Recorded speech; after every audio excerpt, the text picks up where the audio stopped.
Hello there, crafty friends. It's Alicia of the Call Me Crafty Out YouTube channel, and I am back today with a card a day in July video. I announced this series the other day, and in that video, I also let you know how you could play along with me. I will link that video below, as well as the card a day in July playlist.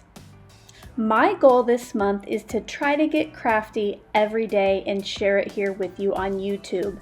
I would really love to get out some of the products that I have never used or the products that I used to love and have had in storage for a while. Once I start my card process, I will start doing a voiceover. If you have any questions that I don't answer in the voiceover, make sure to leave those in the comment section below. You're probably not the only one with the question. For today's card, which is my third in my Card a Day in July series, I will be using a word die to create a shaker window. I hope you enjoyed this video. If you do, I always appreciate a thumbs up. And if this is your first time to my channel, I hope by the end of the video you'll be inspired to hit that subscribe button. To my regular viewers and subscribers, thanks so much for stopping back by. Here we go. Here is a look at most of what I'll be using to create my card today. I have some sequins. I chose this Hello die to make my shaker window out of. And then for some texture, I'm using Park Lane diagonal stripe.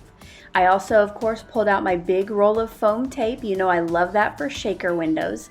For the card itself, I grabbed out a scrap of white. And then I have another piece of white that is 5 by 3 3/4, and then a mat for that is 5 1/4 by 4. My card base, I chose black for it, and then I have a piece of clear cardstock in 7mm just to make the front of my shaker window. To get started, I'm going to be die cutting Hello from the white piece of cardstock, and I'm just using some Scotch removable tape to tack that down. This is when I realized that, oh, if I'm going to emboss this, I have to put all the pieces back together. Now you might say, why didn't you just emboss it first? Unfortunately, when you do that and then go back to die cut it, it can flatten out the embossing. So I just placed all the pieces back in there and ran it through with the embossing folder.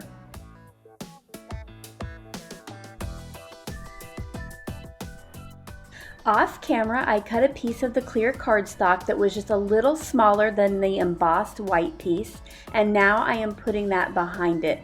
This is going to add some firmness to the whole piece, and then I can go ahead and glue in those small inner parts of the word. Now to get those in just the right place, I set my Hello die cut down, and then I'm going to be using this glue sponge because let me tell you, I have discovered that even though I love my Xyrons, I love this glue sponge for things like this. It's quick, it's easy, there's not a whole lot of tackiness left around the outside.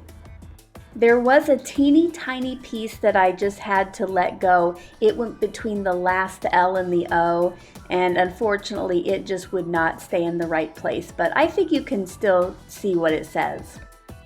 Once the front of the card was dry, I pulled out my big roll of foam tape and I started to make the opening for my shaker bits to go into.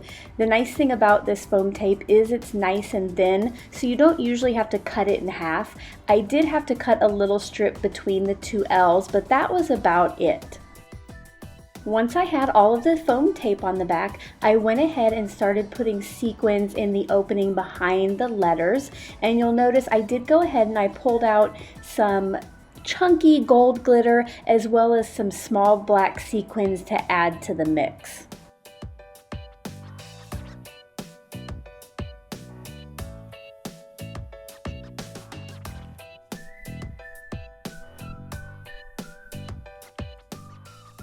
Once all the shaker bits were in there, I started pulling the blue release paper, and at first I just pulled the release paper where my scrap of white cardstock would go behind the die cut opening. You need to be really gentle with this because if you move it too much, the sequins pop up onto that foam tape and they're hard to get off.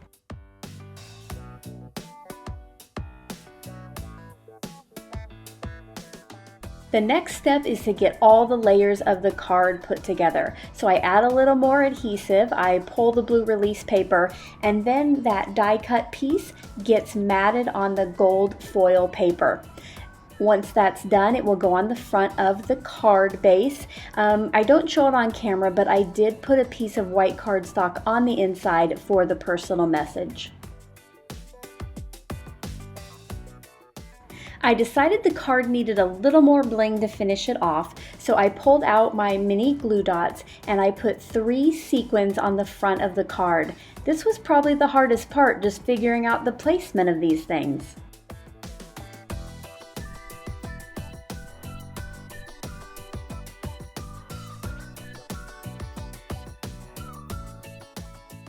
And here is a look at the finished card.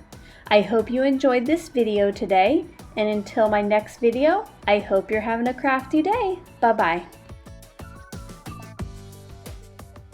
Thank you so much for taking the time to watch all the way to the end of the video.